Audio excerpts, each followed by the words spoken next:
మహిమ కలుగునుగాక. ప్రభు అయిన యేసుక్రీస్తు నామములో ఈ ప్రాంత ప్రజలందరికీ కూడా శుభాభివందనాలు తెలియచేస్తూ ఉన్నాం. ఈ సాయంత్రకాల వేళ ఈ చల్లపూట దేవుని మాటలను కొన్ని మీకు అందించాలని మరి సువార్త బృందముగా మీ మధ్యలోనికి రావడం జరిగింది. ప్రభునందు ప్రియమైనటువంటి దేవుని బిళ్ళరా, దేవుని వాక్యములో రాయబడింది కదా, పరలోక రాజ్యము సమీపించింది, మారు మనస్సు పొందండి అనేటువంటి మాటను మనం చూడగలుగుతాం. యేసుక్రీస్తు ప్రభువారు ఈ భూమి మీద చేసిన సువార్త, అపోస్తలులు చేసినటువంటి సువార్త, బాప్తిస్మం ఇచ్చి యోహాను చేసినటువంటి సువార్త ఏమిటయ్యా అంటే, పరలోక రాజ్యము సమీపించింది, మారు మనస్సు పొందండి అనే మాటను మనం బైబిల్ గ్రంథంలో చూడగలుగుతూ ఉన్నాం. మనస్సు ఎందుకు మార్చుకోవాలి అనేది మనం చూస్తే మొదటిగా ఒక మాట మీకు జ్ఞాపకం చేయాలి.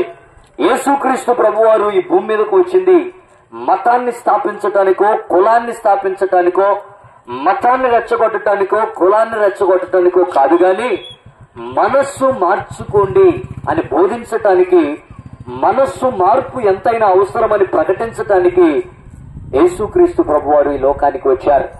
చెడిపోయిన మానవుడి మనసాక్షిని ఆయన రక్తము చేత శుద్ధి చేసి బాగు చేయటానికి యేసు ప్రభువారు ఈ భూమి మీదకి రావటం జరిగింది.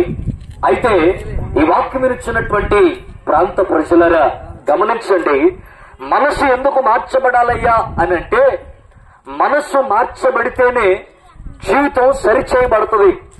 మనస్సు మార్చబడితేనే, ఎందుకంటే మనస్సు నిండి ఉన్న దాన్ని బట్టి నోరు మాట్లాడుతుంది బైబిల్ చెబుతా ఉంది.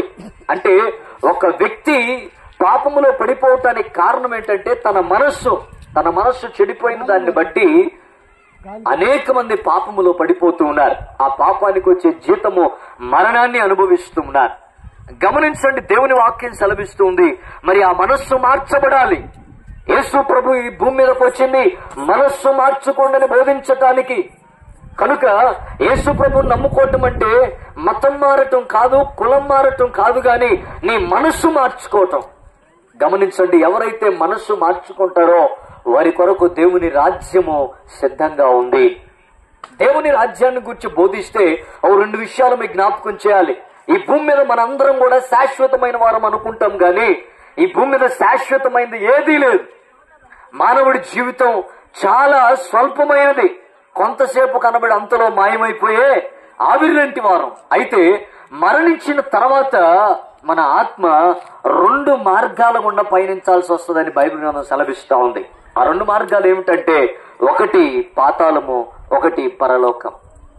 నరకము, పరలోకము అనే దాని గురించి దేవుని వాక్యం స్పష్టంగా జ్ఞాపకం చేస్తా ఉంది. అయితే యేసు ప్రభు వారి భూమి మీదకి ఎందుకు వచ్చారు అని అంటే, నశించిపోతున్నటువంటి మానవాళిని వెదకి రక్షించడానికి యేసు ప్రభు వారి లోకానికి వచ్చారు. నశించిపోతున్న మానవుడు నిత్య నరకాగ్నికి వెళ్తాడు. పాపములోనే బ్రతుకుతూ ఉంటే, మనస్సు మార్చుకోకుండా శరీర సంబంధమైనటువంటి కామ, క్రోధ, మద, మాత్సర్యాల్లో పడి మునిగిపోతే నిత్య నరకాగ్నికి వెళ్తారనమాట. ఎందుకంటే బైబిల్ సెలవిస్తూ ఉంది, పాపమునకు వచ్చే జీతము మరణమని. గమనించండి, మరి అట్టి మరణాన్ని బట్టి నిత్య నరకాగ్నికి వెళ్తారు. అయితే పాపమును తొలగించి నిత్య రాజ్యాన్ని, పరలోక రాజ్యాన్ని మనకివ్వటానికి యేసు ప్రభు వారి భూమి మీదకి సచ్చరీరుడిగా, మానవుడిగా ఈ భూమి మీదకి ఆయన దిగివచ్చి కల్వరి శిలువలో తన ప్రాణాన్ని పణంగా పెట్టి తన రక్తాన్ని ధారగా పోసి ఆయన మనందరి కోసం పాప ప్రక్షాళన చేసి మనల్ని విడిపించాడు. ప్రభునందు ప్రియమైనటువంటి దేవుని బిళ్ళారా, విడిపించటం మాత్రమే కాకుండా ఆయన పునరుద్ధానుడై లేచి మనము కూడా తిరిగి లేపబడతామని, ఇదిగో దేవుని రాజ్యము చేరుకుంటామని, యుగ యుగాలు దేవునితో ఉంటామని ఓ నమ్మకాన్ని, ఒక నిరీక్షణను మనకు కలిగించాడు. కనుక ఈ ప్రాంతంలో ఉన్నటువంటి నా ప్రియ దేవుని బిళ్ళారా, ఐహిక సంబంధమైన విచారాల కోసం, కామక్రోధ మద మాత్సర్యాల్లో, విలాసాల్లో, స్వల్పమైనటువంటి ఆనందం కలిగించే సుఖ భోగాలలో ఒకవేళ నువ్వు చిక్కుకుపోయావేమో, ఈ రాత్రి దేవుడు మాట్లాడుతూ ఉన్నటువంటి మాట ఏంటో తెలుసా? నీ మనస్సు మార్చుకొని యేసుక్రీస్తుని సొంత రక్షకునిగా అంగీకరిస్తే సమస్త పాపము నుండి ఆయన నిన్ను విడిపించి నిత్య రాజ్యానికి వారసుడిగా చేస్తాడు. కనుక ఈ రాత్రికాల సమయంలో యేసు ప్రభువుని నమ్ముకోవటం అంటే మతం మార్చుకోవటమో కులం మార్చుకోవటమో కాదు, గాని నీ మనస్సు మార్చుకోవటం. నీ మనస్సు మార్చుకొని యేసే నా నిజమైన దేవుడని, రక్షకుడని నీ సొంత రక్షకునిగా అంగీకరిస్తే ఆయన నీ జీవితంలో రక్షణ కార్యాన్ని ప్రారంభిస్తాడు. నీ జీవితంలో గొప్ప కార్యాన్ని దేవుడు జరిగిస్తాడు. నిత్య రాజ్యానికి వారసుడిగా చేస్తాడు. కనుక యేసును నమ్మండి, యేసుక్రీస్తు యందు విశ్వాసం ఉంచండి. యోహాను 3:16 ప్రకారంగా దేవుడు లోకమునెంతో ప్రేమించను కాగా ఆయన తన ద్వితీయ కుమారునిగా పుట్టిన వాని యందు విశ్వాసం ఉంచి ప్రతివాడు నశింపక నిత్య జీవం పొందినట్లు ఆయన అనుగ్రహించనని దేవుని వాక్యంలో రాయబడిన రీతిగా ఎవరైతే ఆయన యందు విశ్వాసం ఉంచుతారో ఆయనే రక్షకుడని, ఆయనే ఈ భూమి మీద మానవుణ్ణి పాపము నుండి విడిపించగలిగిన దేవుడని ఎవరైతే విశ్వాసం ఉంచుతారో వారు నిత్య రాజ్యానికి వారసులుగా అవుతారు. కనుక ఈ వాక్యం ఇచ్చిన ప్రాంత ప్రజలారా, నువ్వు ఏ కులమైనా ఏ మతమైనా, ఇదిగో యేసు క్రీస్తు నమ్ముకోవటం అంటే నీ మనస్సు మార్చుకొని పాపాన్ని విడిచిపెడితే, ఆయన యందు విశ్వాసం ఉంచితే నిత్య రాజ్యాన్ని నువ్వు సంపాదించుకుంటావు. కనుక యేసుని నమ్మండి, నిత్య జీవాన్ని పొందుకోండి. దేవుడి మాటలను దీవించును గాక. ఆమేన్. ప్రార్థన చేసుకుందాం. పరిశుద్ధుడా, నీకు వందనాలు, స్తుతులు, స్తోత్రాలు నాయనా. ఇదిగో ఈ సాయంత్రకాల వేళలో ప్రభువా, మేము తండ్రి అయా ఒక టీమ్ గా బయలుదేరి ఇదిగో ప్రపంచానికి నీ వార్తను ప్రకటించడానికి బైబిల్ గ్రంథం ప్రకారంగా అయా సమస్త సృష్టికి వెళ్లి సువార్తను ప్రకటించి అనేకులను నాకు శిష్యులుగా చేయండి అని మీరు చెప్పిన మాటను పట్టుకొని ప్రభువా అయా తండ్రి, మరి ఎన్నో పరిస్థితులు ప్రతికూలంగా ఉన్నా కూడా నాయన అయా నీ సువార్త కొరకు ప్రభువా అయా ముందడుగు వేస్తూ కొనసాగుతూ ఉండగా మాకు నీ సన్నిధి తోడుగా ఉండును గాక.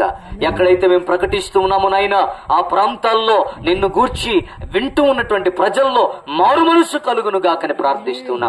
పరలోక రాజ్యం సమీపించిందని, కాలం బహు కొంచెముగా ఉంది, వచ్చుచున్నవాడు ఆలస్యం చేయక వచ్చుచున్నాడని లేఖనం సెలవిస్తూ ఉండగా అనేకులు మారు మనసు పొంది తమ బ్రతుకును నీకు అంకితము చేయనట్లుగా మార్పు వారిలో కలుగ చేయండి. ఈ ప్రాంతంలో ఉన్న బిడ్డలు బలహీనులుగా ఉంటే, అయా అనారోగ్యంతో ఉంటే ఆరోగ్యమును, బలమును, పుష్టిని అనుగ్రహించుదురుగాక.